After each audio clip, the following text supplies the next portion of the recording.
It's week 2 of the CFL season, and we're going to get our first look at a powerhouse, a pretender, and a championship team.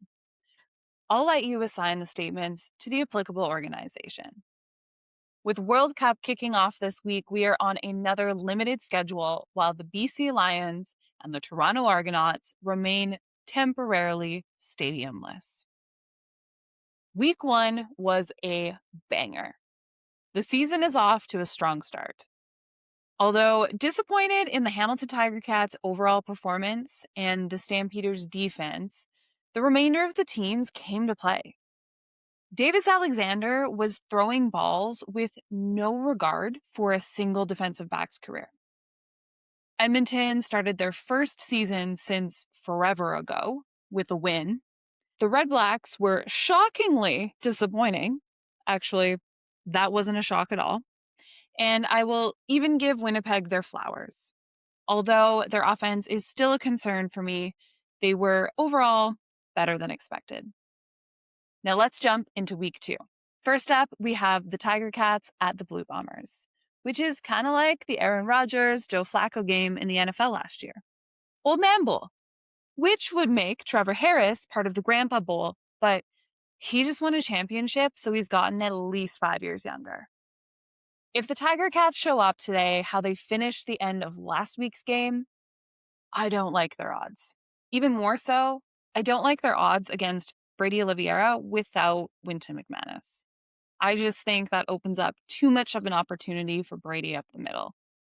On the other side of the ball, Hamilton is already forced to shuffle their O-line, which it's just too early for that, especially when you're facing Jake Ceresna and Willie Jefferson. A combo I never knew I needed in my life, but I'm very glad we have it. I think Ceresna will help open up a lot more opportunity for Willie. Not that he has ever needed anyone's help before, but humor me. Say you're the opposing team's O-line. Say Willie and Ceresna are on the same side of the line. Who are you double teaming? You can't double both. Who are you choosing? Except this is not a theoretical question for the Hamilton Tiger Cats this week or for any team the remainder of this season. It's a problem. Most importantly, this game, Tim White will be facing off against his old team of 5 years. That's a long-term relationship in the CFL. There's a lot of feelings involved. And with Bo struggling to connect with Lawler last week, it seems like Tim White is currently winning the breakup. Overall, I can't overlook the home field advantage. The game will probably sell out, and Winnipeg is the most annoying place to be a visiting team. And unfortunately for the Tiger Cats, they just don't have the edge to walk in and win this game right now. I very rarely choose the Bombers to win, but logic says I have to choose them this week. Bombers with the W. Next up, we kick it in the East with the Toronto Argos taking on the Montreal Alouettes. Chad Kelly is returning to the field for the first time in the regular season, and it happens to be at the same field where a serious leg injury took him out in the 2024 East Finals. Dislike him or hate him, that's a tragic situation to return to professional sports in. I hope for his sake he's done the mental work because situations like this play mind games with you. Quarterback aside, the Argos are still a little bit of a dumpster fire to me. They've lost a lot of their leaders. They have a new head coach and the rockiest organizational support in the CFL. Not the secret for success. As I mentioned earlier, Davis Alexander is on a quest to losing DBs their jobs or receivers solidifying their own jobs. It's an either-or situation, I guess. However, losing your starting center is a tragedy, so they're having to work around that. However, I think they already figured out during the game last week. To be honest, I don't have much more to say about this game other than go Alouettes. And finally, we have a West final rematch against two teams starting their season this weekend. An even playing ground? Since I'm recording this on Thursday, well in advance of the game, the depth charts have yet to be released. And although I feel I have a pretty good idea of what they're going to look like, For some reason, I can't shake this feeling that BC is going to do something we are not expecting on the defensive depth chart. I see this game as the BC offense versus the Saskatchewan defense. That matchup determines the win. I love that Corey Mace handed off DC responsibilities to Josh Bell.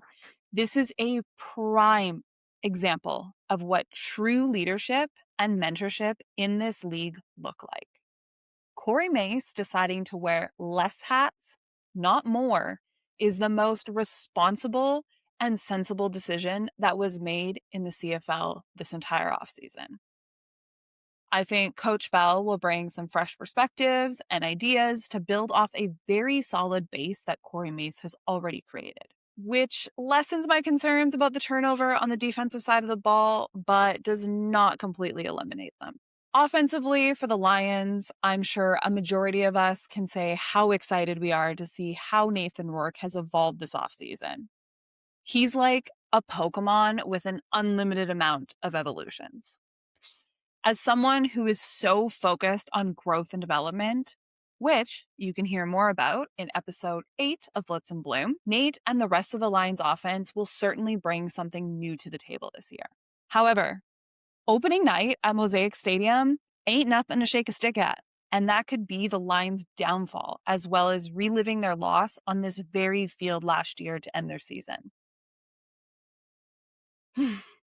I'm really stuck on this one. I'm feeling much more confident about the Lions this year than I did last year, but football in Saskatchewan is football in Saskatchewan. It's going to be a barn burner, but the home crowd will get what they want. Riders for the win. That's it for week 2. If you're listening to this on TikTok or Instagram, you've been gifted the meat and potatoes of my breakdown. But if you want all the juicy sides, you'll have to listen in on Spotify, Apple Podcasts, or wherever else you get your podcasts, I think, unless getting them from somewhere weird.